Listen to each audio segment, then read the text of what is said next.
전 세계 수천 개의 문자 중에서 단 하나, 누가, 왜, 어떻게 만들었는지가 명확히 기록된 문자가 있습니다. 그런데 이 문자가 어느 날 핀란드의 언어학자에게 발견됩니다. 그리고 그 순간 그녀의 20년 연구, 인생이 송두리째 흔들리기 시작하죠. 유럽 최고의 문자 권위자가 한글은 신화에 불과하다고 외친 학술 포럼에서 과연 그녀는 어떤 선택을 하게 되었을까요? 여러분의 좋아요 버튼에 힘을 얻어 비디오를 재생하겠습니다. 바로 지금 오늘의 사연 시작하겠습니다. 정말 그 순간을 잊을 수 없습니다. 처음 그 글자를 접했을 때 제 두 눈은 화면에 얼어붙은 듯 고정되었고 손가락은 메모도 멈춘 채 허공에 머물렀습니다. 학자로 살아오며 수많은 문자, 체계와 언어의 변천사를 다뤄왔지만 그날만큼 강렬한 충격을 받은 기억은 단 한 번도 없었어요. 안녕하세요. 저는 핀란드 헬싱키 대학교 언어학부에서 20년 넘게 강의와 연구를 병행하고 있는 엘리나 레이카넨 교수입니다. 주 전공은 역사 언어학, 그 중에서도 문자의 탄생과 진화 과정에 집중하고 있습니다. 북유럽 고어와 스칸디나비아 문자의 기원을 탐구하는 동시에 세계 여러 문자의 의문론적 구조, 시각 기호 체계, 인지 언어학적 함의를 분석하는 연구를 이어오고 있습니다. 제게 있어 문자는 단순한 도구가 아니라 인간 문명의 집약이자 철학의 결정체였습니다. 문자를 어떻게 구성하느냐에 따라 그 사회가 어떤 가치관을 지녔는지, 또 권력과 정보가 어떻게 유통되었는지를 추론할 수 있죠. 그렇기 때문에 전 항상 문자 체계의 형성과 확산에 집중해왔고, 그것이 사람들에게 얼마나 공평하게 열려 있었는가에 대해 늘 고민해왔습니다. 그러던 중 어느 날 학술정보 사이트에서 우연히 한 세미나 자료를 접하게 되었습니다. 제목은 단순했지만 낯선 언어 이름이 제 눈을 사로잡았죠. 훈민정음의 설계 철학과 음소 체계의 과학성. 발표자는 한국의 대학원생이었고 발표 자료는 영어로 번역되어 있었습니다. 처음에는 그저 다른 문자의 구조적 특이점을 참고하고자 클릭한 것이었는데 단 10분이 지나자 제 눈은 화면에 고정되고 마음은 알 수 없는 방향으로 요동치기 시작했습니다. 그 발표는 단순한 문자 해석이 아니었습니다. 한글이라는 문자의 창제 동기, 철학, 그리고 구조 설계의 정밀성을 설명하며 마치 설계도를 보여주듯 문자의 뼈대를 해부하듯 풀어내고 있었죠. 그리고 무엇보다 저를 가장 충격에 빠뜨린 문장은 바로 이 문장이었습니다. 세종은 백성을 위해 문자를 만들었습니다. 그가 남긴 훈민정음 해례본은 창제 목적, 원리, 사용법까지 기록된 문자 설계서이며 이는 세계 문자 역사상 유일합니다. 그 순간 저의 내면에서는 마치 번개가 치는 듯한 감각이 지나갔습니다. 제가 지금껏 연구해온 문자들, 라틴 문자, 키릴 문자, 브라흐미 문자, 아람어의 파생 체계들, 그 어느 것 하나도 누구를 위해, 왜, 어떻게 만들었다는 철학이 명시된 사례는 존재하지 않았거든요. 보통의 문자는 시간이 흐르며 자연 발생적으로 발전하거나 기존 문자를 차용해 확장되었지만 한글은 발명되었다는 표현이 더 적절해 보였습니다. 그날 이후로 저는 한글을 둘러싼 연구 자료를 미친 듯이 찾아 읽기 시작했습니다. 해례본의 영어 번역본, 유네스코 기록물, 한국의 국어학자들이 발표한 학술지, 그리고 한국의 교육 시스템 속 한글 사용 사례까지 시간이 지날수록 저는 알게 되었습니다. 한글은 단지 글자를 표현하는 기호 체계를 넘어서 인간을 이해하고 공평하게 지식을 나누기 위한 문자의 이상형에 가까운 존재였다는 사실을요. 특히 감탄했던 부분은 자음은 발음기관의 모양을 본떠 만들었고 모음은 하늘, 땅, 사람을 상징하는 철학적 요소를 기호화했다는 점이었습니다. 그 설계는 단순히 소리를 적는 것이 아닌 우주의 이치를 문자로 표현하려는 시도였고 이것이 문자 체계라는 기술 안에 담긴다는 사실이 전율을 일으켰습니다. 그 무렵 저는 새로운 연구 프로젝트를 시작하게 되었습니다. 기존 연구와는 달리 이 프로젝트는 처음으로 유럽 중심의 문자 진화사에서 벗어나 문자 설계의 이상을 다른 시각에서 조망하는 시도였죠. 그리고 자연스럽게 이 프로젝트의 중심에는 한글이 놓이게 되었습니다. 주제는 다음과 같았습니다. 문자의 민주성, 세계 문자 설계의 진화와 이상. 이 프로젝트는 핀란드 학술재단의 승인을 받아 국제 연구로 확장되었고 그 결과 저는 서울에서 열리는 국제언어학 포럼에서 발표자로 초청받게 되었습니다. 한글을 처음 접한 후 1년 반 만의 일이었습니다. 처음 이메일을 받았을 때 손끝이 떨렸습니다. 기쁨과 동시에 큰 책임이 느껴졌거든요. 과연 제가 외국인으로서 한문화를 대표하는 문자를 연구하고 논의하는 자리에 서도 되는 걸까? 그런 자격이 제게 있을까? 하지만 제 마음 한켠에는 이런 생각도 있었습니다. 만약 내가 그 가치를 느꼈고 그 감동을 받았다면 그것은 언어의 벽을 넘어선 진실일지도 모른다. 그렇게 저는 학자의 양심과 진심을 품고 서울행 비행기에 오르게 되었습니다. 그리고 그것이 저를 한치도 예상하지 못했던 거대한 학술 논쟁의 한가운데로 데려가게 되리라고는 상상도 하지 못했습니다. 서울에 도착한 날, 저는 공항의 분위기부터가 낯설고도 따뜻하게 느껴졌습니다. 인천국제공항은 놀라울 만큼 정돈되어 있었고 안내 표지판에는 한국어뿐 아니라 영어, 중국어, 일본어까지 병기되어 있어 외국인으로서 전혀 두렵지 않았어요. 공항버스를 타고 시내로 이동하는 동안 창밖으로 펼쳐진 도시는 질서와 활기가 공존하고 있었고 그 모습은 마치 한 문자에 정제된 구조처럼 느껴졌습니다. 서울대학교 인문대학에서 주관하는 이번 국제언어학 포럼은 세계 20여 개국의 학자들이 참가하는 대규모 행사였습니다. 문자의 사회적 기원과 민주성이라는 주제를 중심으로 다양한 학자들의 발표가 예정되어 있었고 그 중에서도 유럽 언어권 학자들과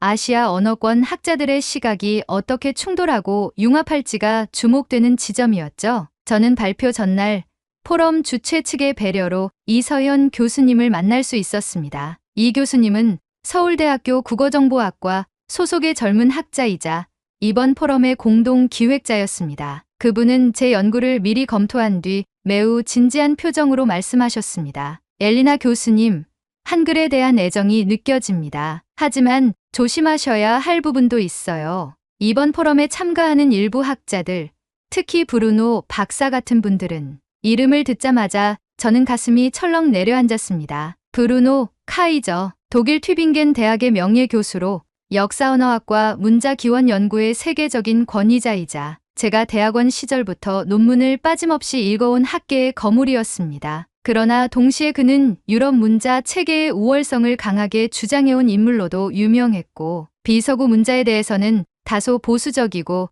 회의적인 입장을 견지해왔습니다. 다음 날 사전 발표 세션에서 브루노 박사의 논문이 공개되었고 저는 큰 충격을 받았습니다. 논문의 제목은 도발적이었습니다. 동아시아 문자 신화의 해체, 한글의 과학성은 신화일 뿐인가? 그는 발표에서 이렇게 주장했습니다. 한글은 고유의 창제 체계를 갖춘 문자처럼 보이지만 그 실상은 인도유럽 문자에서 파생된 구조를 변형한 것에 불과합니다. 자음과 모음의 체계 역시 체계적이라기보다는 우연적 유사성에 기댄 것일 뿐 과학적 근거는 약합니다. 현장에 있던 많은 아시아 학자들의 표정이 굳어졌고 웅성거림이 이어졌습니다. 한국, 일본, 베트남, 태국에서 온 학자들까지도 그의 발언에 공개적으로 이의를 제기했지만 브루노 박사는 전혀 물러서지 않았습니다. 그는 문자 체계는 본질적으로 유럽 고대 문명에서 비롯된 것이며 동아시아 문자는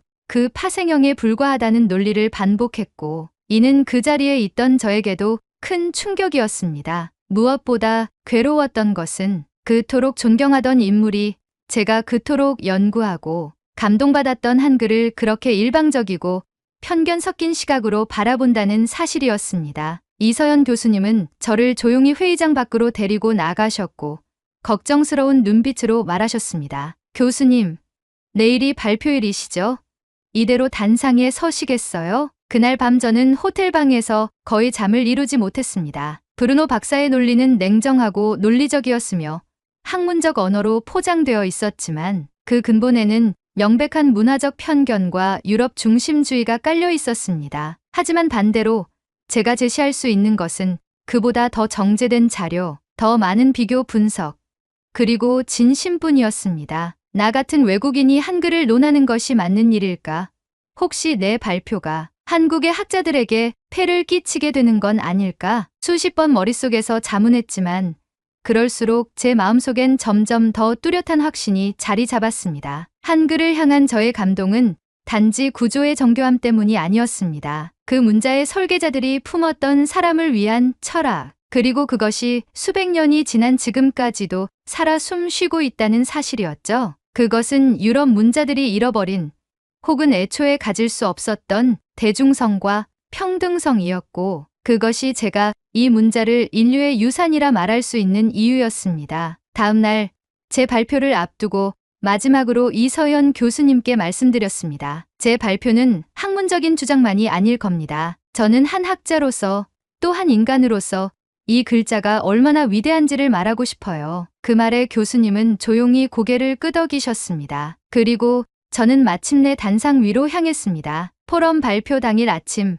저는 마치 고요한 전쟁터에 나가는 군인의 마음으로 거울 앞에 섰습니다. 셔츠의 단추 하나까지 신중히 확인하며 제 발표가 단지 한 학자의 주장이 아니라 한 문자의 존엄을 증명하는 증언이 될 수 있기를 기도했습니다. 컨벤션 센터의 대강당은 이미 사람들로 가득 차 있었습니다. 서울, 도쿄, 하노이, 베를린, 파리, 뉴욕, 베이징 등 전 세계의 학자들이 자리를 메우고 있었고, 발표장은 학문적 긴장감과 약간의 정치적 긴장감이 동시에 감돌고 있었습니다. 단상 뒤에서 발표 순서를 기다리던 저의 손끝은 식은땀으로 젖어 있었고, 심장은 계속 불규칙하게 뛰고 있었습니다. 마침내 사회자가 제 이름을 부르고 저는 마이크를 향해 조용히 걸어나갔습니다. 수백 개의 시선이 저를 향했고, 그중 가장 강렬한 시선은 바로 전열 앞줄에 앉은 브루노 카이저 박사의 것이었습니다. 그는 여전히 팔짱을 끼고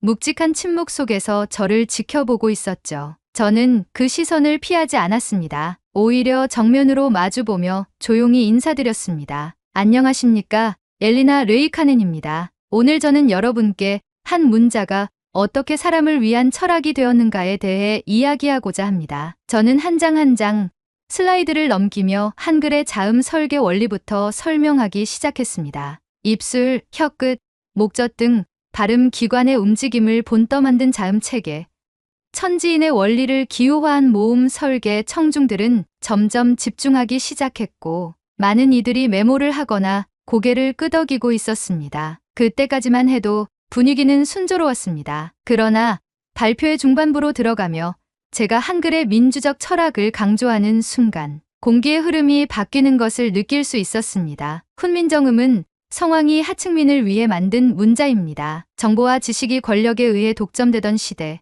세종은 문자를 통해 그 권력을 나누고자 했습니다. 이는 단지 문자 설계의 문제가 아니라 인류 역사에서 매우 드문 지식 평등의 실현이었습니다. 몇몇 서구권 학자들의 얼굴에 불편한 기색이 스쳤고, 브루노 박사는 그 순간 손을 들었습니다. 교수님, 질문 하나 드리겠습니다. 말씀하신 내용은 매우 흥미롭지만 과연 그 민주성이라는 개념이 문자 분석에 어울리는 해석입니까?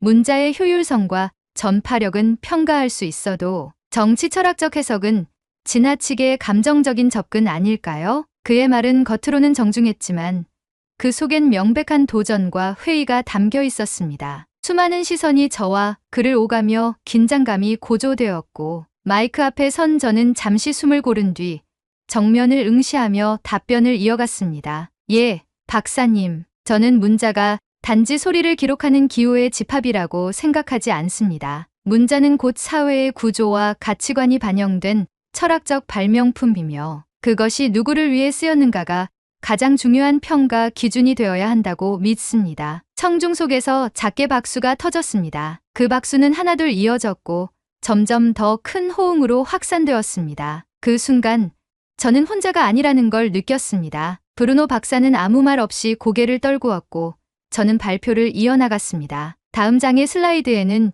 유럽 중세의 라틴 문자, 독점 구조와 비교하여 훈민정음이 비문자 사회에서 어떻게 실질적 문자 보급률을 높였는지에 대한 통계와 문화적 맥락을 소개했습니다. 문자란 정보의 장벽이 되어서는 안 됩니다. 한글은 그 장벽을 허무는 도구였고 그것은 지금까지도 이어지고 있습니다. 이는 단순한 구조적 우수성 그 이상입니다. 이는 인간을 향한, 사회를 향한 문자 철학입니다. 발표를 마치고 마지막 슬라이드를 띄우며 저는 한 문장을 화면에 적었습니다. 문자는 누구를 위해 존재하는가? 말을 마치자 잠시 정적이 흘렀고 곧 우레와 같은 박수가 터졌습니다. 일부는 자리에서 일어나 박수를 쳤고 몇몇 학자들은 눈시울을 훔치는 모습도 보였습니다. 무대 뒤로 내려왔을 때 다리가 휘청거릴 만큼 긴장이 풀렸습니다. 이서연 교수님이 달려와 제 손을 꼭 잡으셨고 제 등을 두드리며 말씀하셨습니다. 정말 잘하셨어요.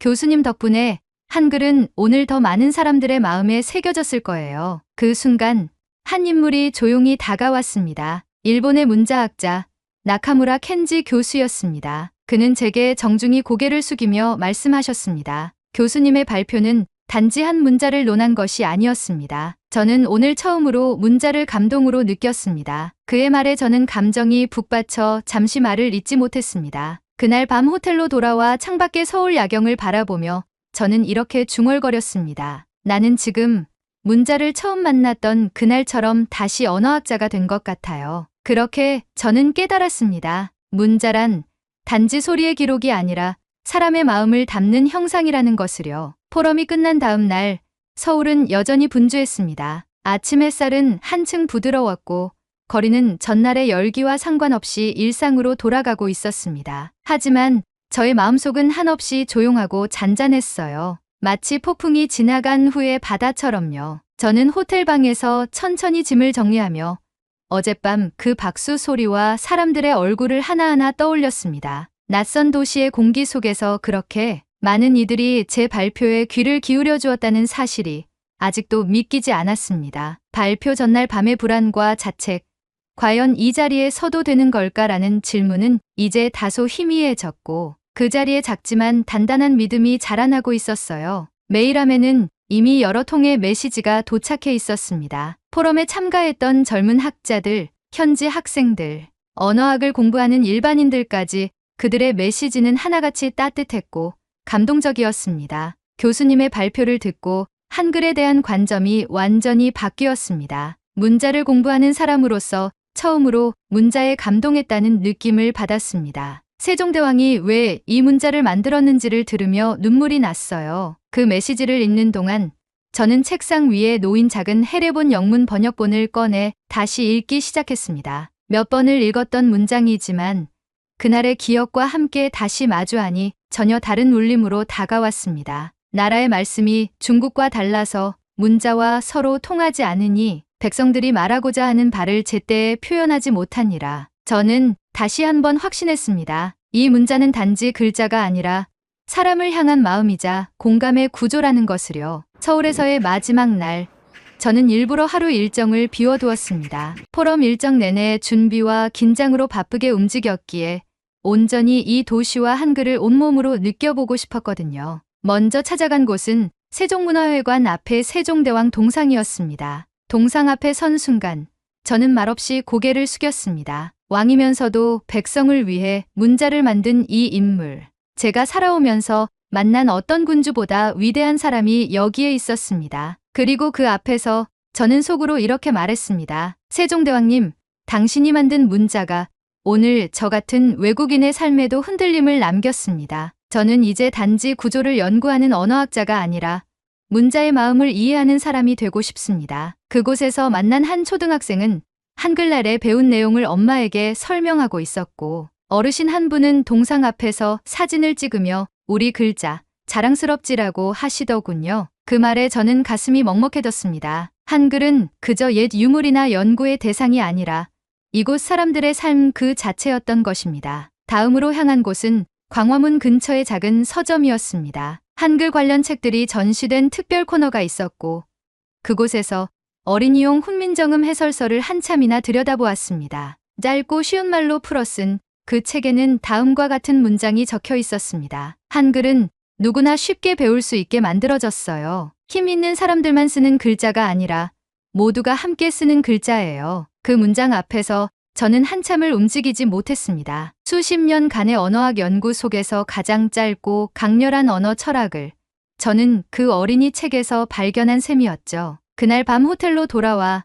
저는 작은 메모장에 그동안의 여정을 정리하기 시작했습니다. 감정이 앞서지 않도록 차분히 그러나 진심만은 흐르도록 써내려갔습니다. 문자는 인간의 발명품 중 가장 위대한 것 중 하나이다. 그러나 위대한 문자란 단지 오래되었거나 복잡해서가 아니라 그것이 누구를 위해 설계되었는가에 따라 결정된다. 한글은 그 점에서 인류를 위한 문자의 이상에 가장 가까운 체계이다. 다음 날 귀국 비행기 안 창밖으로 점점 멀어지는 한반도의 풍경을 바라보며 저는 마음속으로 작별 인사를 전했습니다. 안녕히 계세요. 한글. 언젠가 또 당신을 만나러 오겠습니다. 핀란드로 돌아온 후 저는 새로운 강의를 개설했습니다. 제목은 문자의 인간학. 첫 강의의 첫 문장은 이렇게 시작했습니다. 여러분, 문자를 연구할 때 가장 먼저 물어야 할 질문은 이것입니다. 이 문자는 누구를 위한 것인가? 저는 최근에야 이 질문의 답을 찾았습니다. 그 답은 한글입니다. 그날 강의실의 학생들은 조용히 고개를 끄덕였고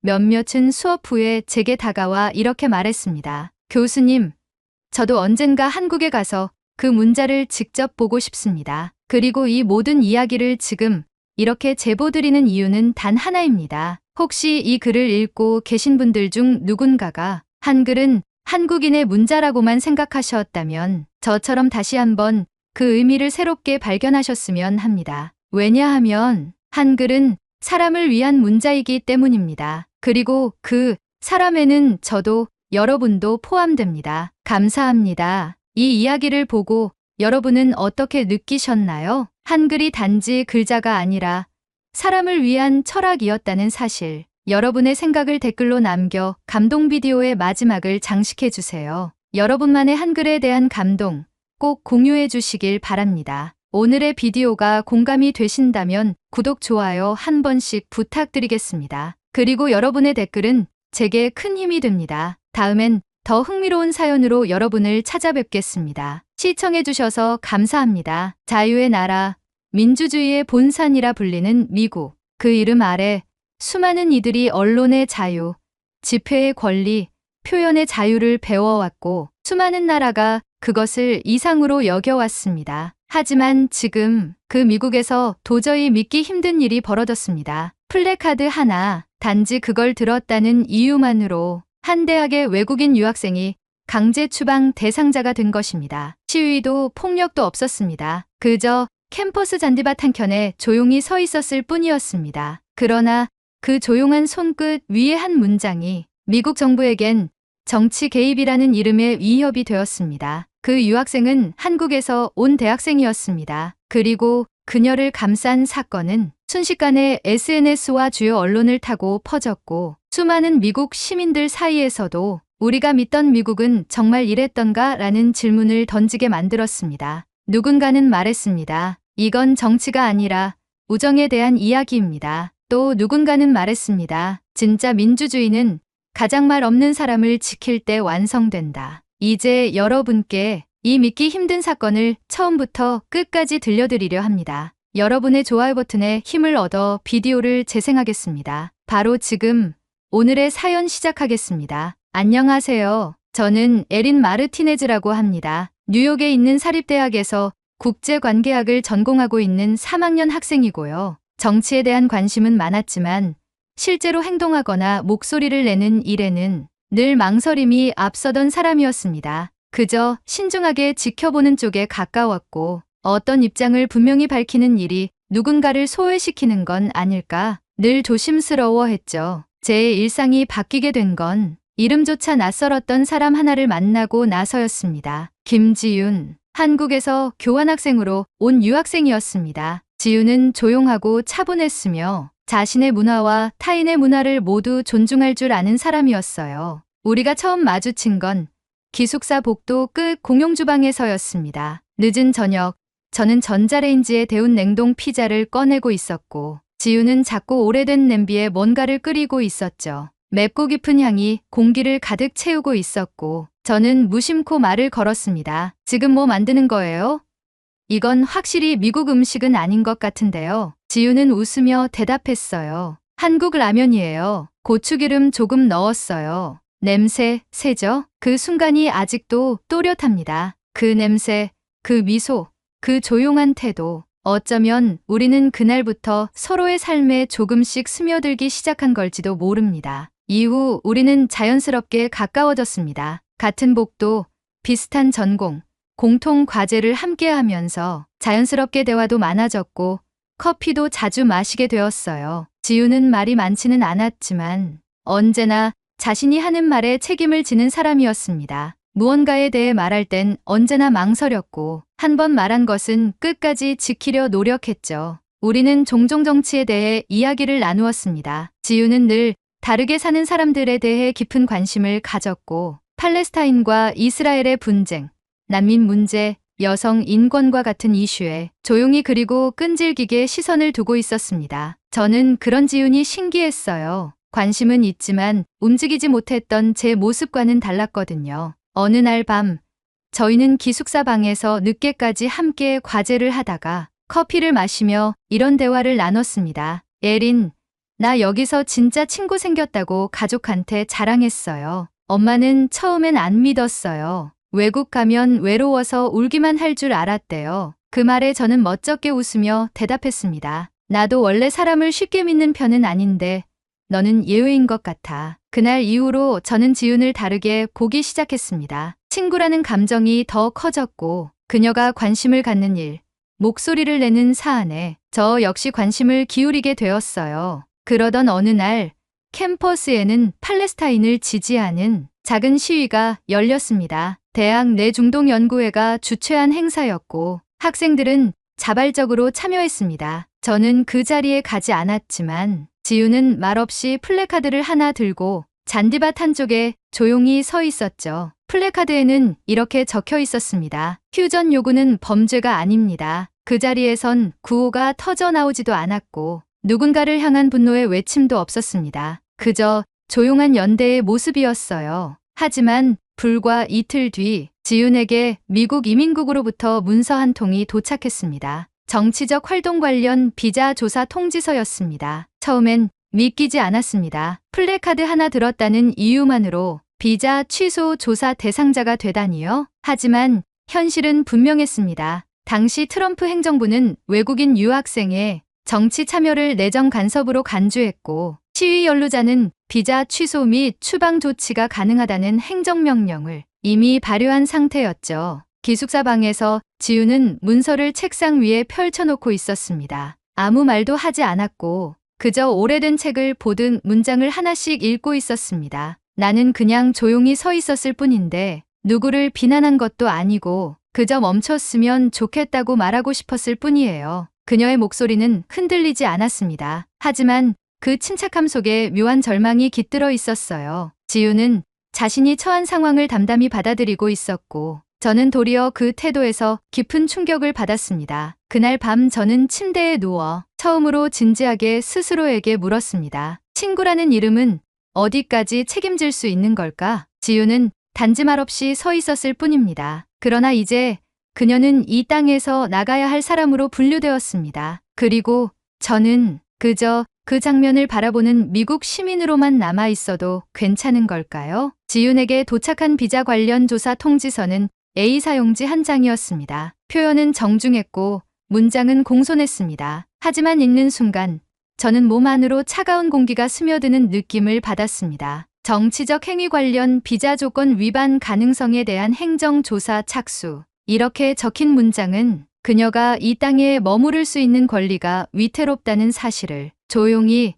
그러나 분명하게 말하고 있었어요. 그날 이후 지우는 평소와 똑같이 행동하려 애썼습니다. 수업에 빠지지 않았고 식사 시간도 지켰고 교수들에게 과제 제출도 성실히 했습니다. 하지만 저는 지훈이 기숙사 방 안에서 아무도 없는 시간에 컴퓨터 화면을 하염없이 들여다보며 미국 이민국 사이트와 국제학생지원센터 페이지를 수십 번씩 새로 고치는 걸 보았습니다. 메일함을 확인하고 또 확인하고 문서를 복사해서 출력하고 다시 읽고 밑줄을 치는 그녀의 손끝이 어쩐지 어깨보다 더 무거워 보였습니다. 어느 날 밤 지우는 저를 보며 말했습니다. 혹시 출국 명령이 내려지면 내가 못다한 수업에 대해 교수님한테 대신 메일을 써줄 수 있어요? 중간고사 답안지는 구글 드라이브에 다 올려뒀어요. 그녀는 이 모든 상황을 단순한 행정 절차로 받아들이려 애쓰고 있었고 저는 그 태도 속에서 더 깊은 무력감을 느꼈습니다. 그녀는 울지도 화내지도 않았습니다. 단지 이 땅에서 자신이 조용히 지워지는 방식에 익숙해지려 하는 듯 보였습니다. 이 사건이 알려지자 학교 커뮤니티 게시판에는 익명글이 올라오기 시작했습니다. 외국 유학생의 정치 개입은 부적절하다. 본국에서도 못 푸는 문제를 왜 미국에서 시위로 풀려 하는가. 그런 글 밑에는 수많은 공감 표시와 댓글들이 달렸습니다. 여긴 미국이야. 외국인이면 조용히 공부나 하지. 정치적 신념은 고향에서나 외쳐야지. 우리 등록금으로 혜택 보면서 시위나 하네. 이 문장들을 읽을 때마다 제가 지금 어느 시대, 어느 나라에 살고 있는지 혼란스러워졌습니다. 학교 측은 공식 입장을 내놓지 않았고 교수진도 조용했습니다. 몇몇은 조심스럽게 법적 절차가 있으니 지켜보자고 했지만 그 말은 곧 침묵하겠다는 뜻이기도 했습니다. 심지어 평소에 친하다고 생각했던 동기들조차 저를 피하기 시작했습니다. 수업이 끝난 뒤 커피를 마시던 자리에서 누군가가 제게 물었습니다. 지은 말인데 걱정되긴 하지만 너무 감정적이었던 거 아니야? 미국에서 유학생이 그런 행동을 하면 당연히 문제되는 거지. 그 말들이 아무렇지 않게 내뱉어질수록 제 안에 무언가가 조금씩 부서지는 걸 느꼈습니다. 지우는 감정적인 적이 없었습니다. 항상 침착했고 늘 조심스러웠습니다. 단지 자신의 신념을 조용한 방식으로 드러냈을 뿐이었어요. 우리는 함께 도서관을 나서던 어느 날 복도에서 일부러 어깨를 부딪히며 지나가는 학생 무리를 마주쳤습니다. 그리고 그 중 한 명이 웃으며 말했습니다. 다음엔 그냥 입 다물고 있어. 어차피 여긴 내 나라 아니잖아. 그 순간 저는 반사적으로 고개를 돌려 그 학생을 바라봤지만 지우는 조용히 제 손목을 잡았습니다. 그리고 작은 목소리로 말했어요. 괜찮아요. 그 말은 익숙했습니다. 하지만 저는 알고 있었습니다. 지훈이 말하는 괜찮아요는 자신이 괜찮다는 말이 아니라 저더러 괜찮은 척이라도 해달라는 부탁이라는 걸요. 그녀는 저를 지키려 했습니다. 심지어 그 순간에도요. 밤이 되어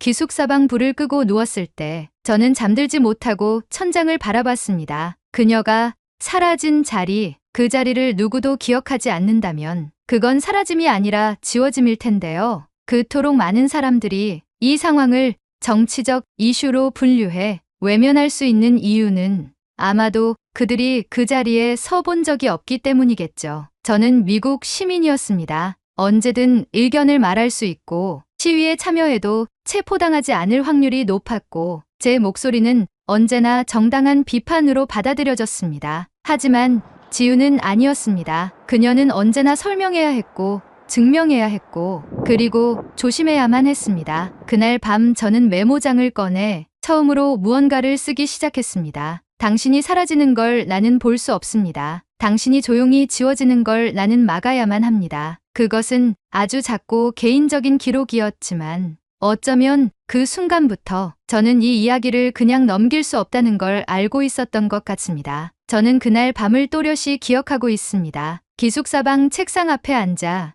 한참을 고민한 끝에 결국 문장을 하나 적기 시작했던 순간이었죠. 당신을 제 친구라 부를 수 있다면 저는 침묵할 수 없습니다. 그 문장은 처음엔 단지 제 일기장 안의 말이었습니다. 하지만 머뭇거림 끝에 저는 이 글을 학교 신문사에 투고하기로 마음먹었습니다. 자정을 막 넘긴 시각, 떨리는 손으로 메일 전송 버튼을 눌렀습니다. 다음 날 아침 신문이 발행되었고 학교 온라인 게시판에는 제 글이 맨 위에 떠 있었어요. 제목은 그대로였습니다. 당신을 제 친구라 부를 수 있다면. 그 제목을 보는 순간 저는 처음으로 누군가의 이름을 제 목소리에 올려두었다는 사실에 두려움을 느꼈습니다. 하지만 그 칼럼은 예상보다 빠르게 퍼졌습니다. 학생 커뮤니티, 단체 채팅방, SNS를 통해 조용한 파장이 일기 시작했죠. 글 속에서 저는 이렇게 썼습니다. 지우는 제 룸메이트이며 제 친구입니다. 조용히 플래카드를 들고 서 있었던 그 순간 그녀는 누군가의 고통에 공감하고 싶었던 것뿐입니다. 그녀를 내쫓는 것은 단지 한 명의 외국인을 배제하는 일이 아니라 우리가 함께 믿고 지켜온 가치, 자유와 존엄을 내쫓는 것입니다. 누군가의 침묵이 정의롭다면 그 침묵을 지켜줄 수 있는 건 목소리입니다. 글을 올린 후 저는 긴 하루를 보냈습니다. 댓글은 생각보다 빨리 달렸고 용기 있다, 공감한다, 생각하지 못했던 시선이었다는 반응도 있었지만 여전히 조롱과 비난도 함께 쏟아졌습니다. 외국인 감싸기 바쁘네. 이게 정치적 올바름의 말로지. 국적이 다르면 책임도 다른 거야. 그 말들은 마음 깊숙한 곳을 아프게 했습니다. 하지만 저는 더 이상 물러설 수 없었습니다. 누군가의 삶이 조용히 지워지는 장면을 그저 바라보는 것만으로는 더 이상 저 자신을 지킬 수 없다고 느꼈으니까요. 며칠 뒤 저는 한 교수님께 메일을 보냈습니다. 지윤의 상황을 설명하며 그녀가 학업을 이어갈 수 있도록 교수진의 지지가 필요하다고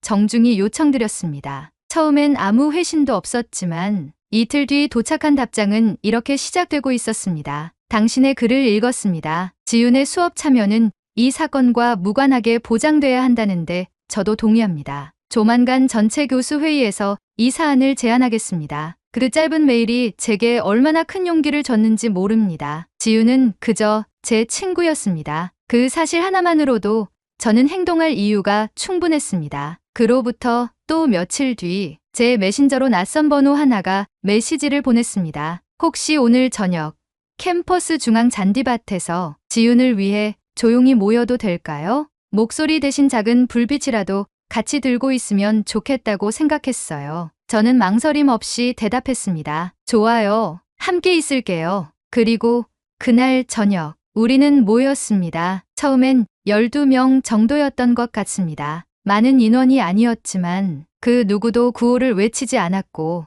누구도 마이크를 들지 않았습니다. 우리는 그저 작은 초 하나씩을 들고 캠퍼스 한가운데 잔디밭에 조용히 앉아 있었습니다. 그리고 누군가가 준비한 종이에 적힌 문장을 들고 있었죠. 정의는 국적을 가리지 않습니다. 1명, 2명, 시간이 지날수록 더 많은 학생들이 조용히 다가와 불빛 하나씩을 더했습니다. 어떤 이는 노트북을 켜고 지윤이 플래카드를 들고 서 있었던 장면을 배경화면으로 띄웠고 또 어떤 이는 작은 메모지에 힘내요라는 문장을 적어 나무에 걸었습니다. 지윤은 그 자리에 오지 않았습니다. 사실 저는 그녀에게 이 모임에 대해 말하지 않았습니다. 혹시 아무도 오지 않으면 어쩌나 또 실망할까봐 걱정됐기 때문이죠. 하지만 다음 날 아침 기숙사 방에 돌아온 지윤은 제 책상 위에 놓인 하얀 초와 작은 쪽지를 발견했습니다. 그 쪽지엔 단 3글자가 적혀 있었어요. 당신과 함께. 지윤은 그 종이를 한참 바라보다가 조용히 제게 물었습니다. 예린,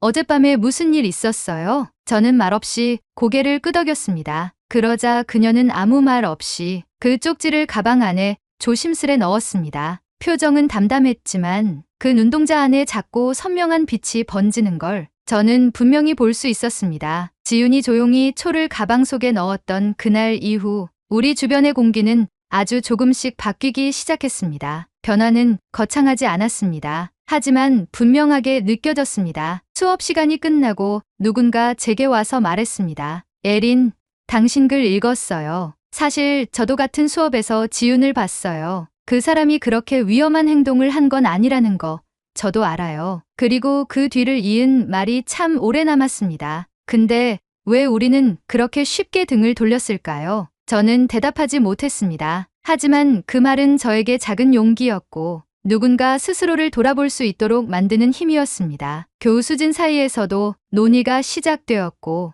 국제학생지원센터는 지윤의 상황을 외부 로펌과 공유하며 법적 대응을 위한 절차를 지원하기로 결정했습니다. 물론 모든 절차가 간단하거나 빠르진 않았습니다. 하지만 분명한 건 지윤은 더 이상 혼자 싸우는 사람이 아니라는 사실이었습니다. 지윤은 감사하다고 했습니다. 그러면서도 여전히 조심스러웠습니다. 제가 부담이 되는 건 아닐까봐 걱정돼요. 그 말을 들은 저는 웃으며 말했습니다. 부담이 아니라 책임이에요. 친구라는 말에는 원래 그런 게 따라오는 거니까요. 그러던 어느 날 저는 문득 생각했습니다.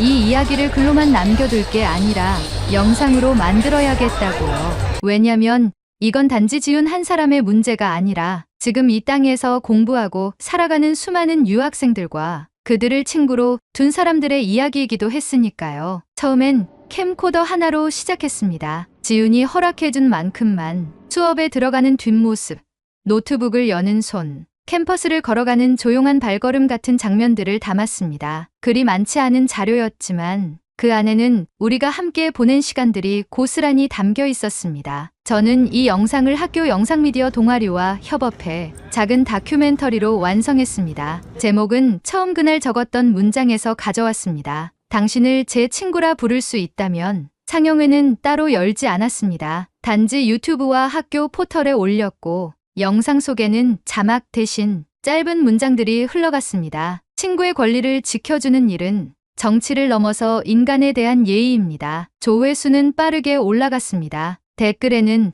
낯선 이름들의 응원이 달렸고 한 고등학생은 나도 언젠가 한국에서 유학생 친구를 사귀면 이런 사람이 되고 싶다고 적어주었습니다. 영상이 퍼지면서 지역 언론도 이 사건을 다뤘고 한인단체에서 지윤의 법률 자문을 지원하겠다고 연락해 왔습니다. 그제서야 지윤은 처음으로 조금 길게 웃었습니다. 저 이렇게까지 되는 건 몰랐어요. 그냥 조용히 나가야겠다고 생각했는데 저는 그 말에 대답했습니다. 조용히 나가게 둘 수가 없었어요. 당신은 저한테 너무 소중하니까요. 지윤은 여전히 미국 땅에 머물고 있습니다. 법적 절차는 아직 진행 중이고 출국 명령이 완전히 철회된 건 아닙니다. 하지만 이제 그녀는 혼자가 아니고 적어도 이 대학의 구성원 중 누구도 그녀를 그냥 외국인이라고 말하진 않습니다. 저는 지금 이 모든 이야기를 기록으로 남기고 있습니다. 글과 영상,